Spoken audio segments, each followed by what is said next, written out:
जय तुलसी माता। श्री हरि विष्णु भगवान की जय। मित्रों, आज हम सुनेंगे एकादशी व्रत पारण तुलसी माता की कथा। तुलसी से जुड़ी एक कथा बहुत प्रचलित है। श्रीमद् देवी भागवत पुराण में इनके अवतरण की दिव्य लीला कथा भी बनाई गई है। एक बार शिव ने अपने तेज को समुद्र में फेंक दिया था। उससे एक महातेजस्वी बालक ने जन्म लिया। यह बालक आगे चलकर जालंधर के नाम से पराक्रमी दैत्य राजा बना। इसकी राजधानी का नाम जालंधर नगरी था।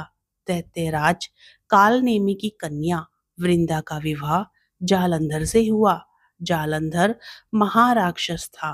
अपनी सत्ता के मद में चूर उसने माता लक्ष्मी को पाने की कामना से युद्ध किया, परंतु समुद्र से ही उत्पन्न होने के कारण माता लक्ष्मी ने उसे अपने भाई के रूप में स्वीकार किया। वहां से पराजित होकर वह देवी पार्वती को पाने की लालसा से कैलाश पर्वत पर गया।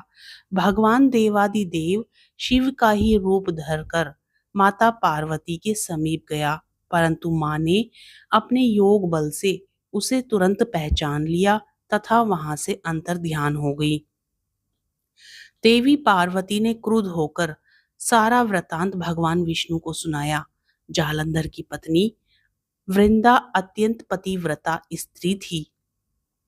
उसी के पतिव्रत धर्म की शक्ति से जालंधर ना तो मारा जाता था और ना ही पराजित होता था। इसलिए जालंधर का नाश करने के लिए वृंदा के पतिव्रत धर्म को भंग करना बहुत जरूरी था। इसी कारण भगवान विष्णु ऋषि मुनि का वेश धारण कर वन में जा पहुंचे, जहां वृंदा अकेली भ्रमण कर रही थी। भगवान के साथ दो मायावी राक्षस भी थे, जिन्हें देखकर वृंदा भयभीत हो गई। ऋषि ने वृंदा के सामने पल में दोनों को भस्म कर दिया। उनकी शक्ति देखकर वृंदा ने कैलाश पर्वत पर महादेव के साथ युद्ध कर रहे अपने पति जालंधर के बारे में पूछा।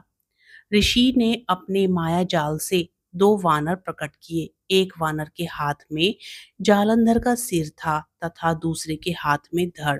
अपने पति की यह दशा देखकर वृंदा मूर्छित होकर गिर पड़ी। होश में आने पर उन्होंने ऋषि रूपी भगवान से विनती की कि वह उसके पति को जीवित कर दे। भगवान ने अपनी माया से पुनः जालंधर का सिर धड़ से जोड़ दिया, परंतु स्वयं भी वह उसी शरीर में प्रवेश कर गए। वृंदा को इस छल का जरा आभास न हुआ।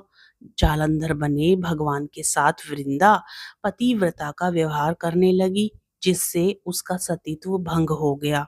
ऐसा होते ही वृंदा का पति जालंधर युद्ध में हार गया।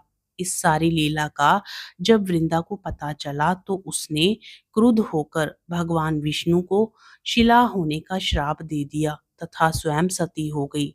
जहां वृंदा भस्म हुई वहां तुलसी का पौधा उगा। भगवान विष्णु ने वृंदा से कहा, हे वृंदा, तुम अपने सतीत्व के कारण मुझे लक्ष्मी से भी अधिक प्रिय हो गई हो। अब तुम तुलसी के रूप में सदा मेरे साथ रहोगी। जो मनुष्य भी मेरे शालिग्राम रूप के साथ तुलसी का विवाह करेगा, उसे इस लोक और परलोक में विपुल यश प्राप्त होगा। जिस घर में तुलसी होती है वहां यम के दूत भी असमय नहीं जा सकते। गंगा व नर्मदा के जल में स्नान तथा तुलसी का पूजन बराबर माना जाता है। चाहे मनुष्य कितना भी पापी क्यों ना हो, मृत्यु के समय जिसके प्राण मंजरी रहित तुलसी और गंगा जल मुख में डालकर निकल जाते हैं, वह पापों से मुक्त होकर बैकुंठ धाम को प्राप्त होता है। जो मनुष्य तुलसी व आंवलों की छाया में अपने पितरों का श्राद्ध करता है, उसके पितरों को मोक्ष की प्राप्ति होती है। प्रेम से बोलिए तुलसी माता की जय। श्री हरि विष्णु भगवान की जय। जय जय तुलसी माता, सब जग की सुखदाता वरदाता। जय जय जय तुलसी माता, सब योगों के ऊपर सब रोगों के ऊपर रुझ से रक्षा करके भव त्राता। जय जय तुलसी माता। बटुपुत्री हे श्यामा, शूरबल्ली हे ग्राम्या। विष्णु प्रिय जो तुमको सेवे, सो नर तर जाता। जय जय जय तुलसी माता। हरि के शीश विराजत, त्रिभुवन से हो वंदित। पतित जनों की तारिणी विख्याता। जय जय तुलसी माता। लेकर जन्म विजन में आई दिव्य भवन में। मानव लोक तुम्ही से सुख संपत्ति पाता। जय जय तुलसी माता। हरि को तुम अति प्यारी, श्याम वरण तुम्हारी। प्रेम अजब है उनका, तुमसे कैसा नाता।